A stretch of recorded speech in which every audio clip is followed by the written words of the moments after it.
Doet ik tracht de lof weer eens vleg, maar het moeske hij gaat berecht. Wist ik even net wat ik zeg, de roen een beer op Skiermond zeg. Beer boeloe, boeloe de beer. Wat oh wat, beleven we deze keer.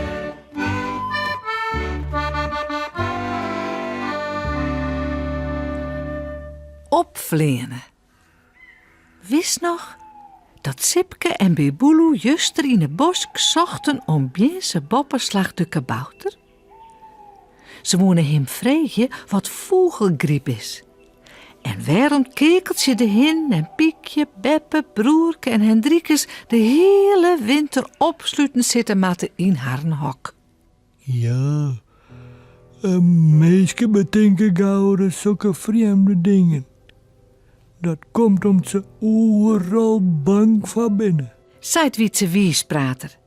Dit is Stefan Biense een skoft op een boskpassensil. Wees jou dan net bang, Wietse? Vreeg het Sipke dan. Bang? Waarvoor? Kabouters worden net ziek.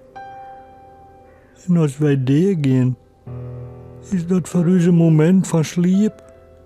Om daarna weer als een orenkabouter verder te gaan. Zo, daar binnen mijn hentjes.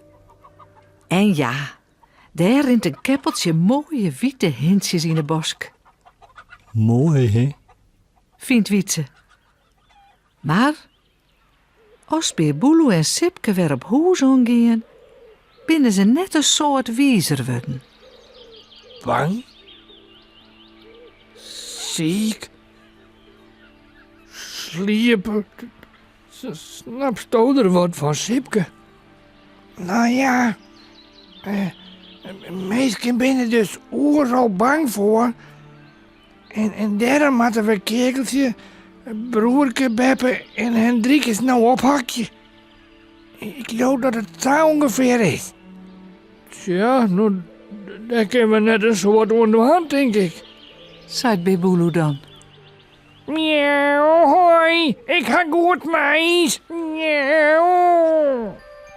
Daar is Jannie. Hoi, Jannie. Goed meis, zei je toch? Mooi, wat is het? Nou, de kerkeltje die... Miauw, ze gaan op vakantie. Ja, ze moest mij de hele winter binnen zitten, hé. Dat ze hadden ze even goed mij, toch? Miauw, last minute, hé. Timbuktu, lekker warm en daar hoegen ze net op de hakjes, ja. Miauw. Hé, wat geweldig. Roept Sipke uit. Goh, ja, wat een idee.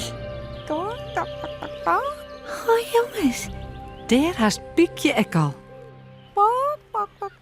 Ik kom om dag te sissen. Wij gaan op vakantie. De hele winter lekker voort. Oh, daar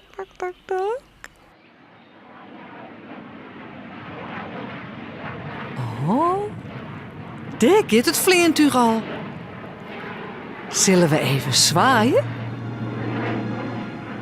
Hoi, Piekje. Hoi, alle gedden. Hoi. Hoi, Kekeltje. En de meid. Hoi.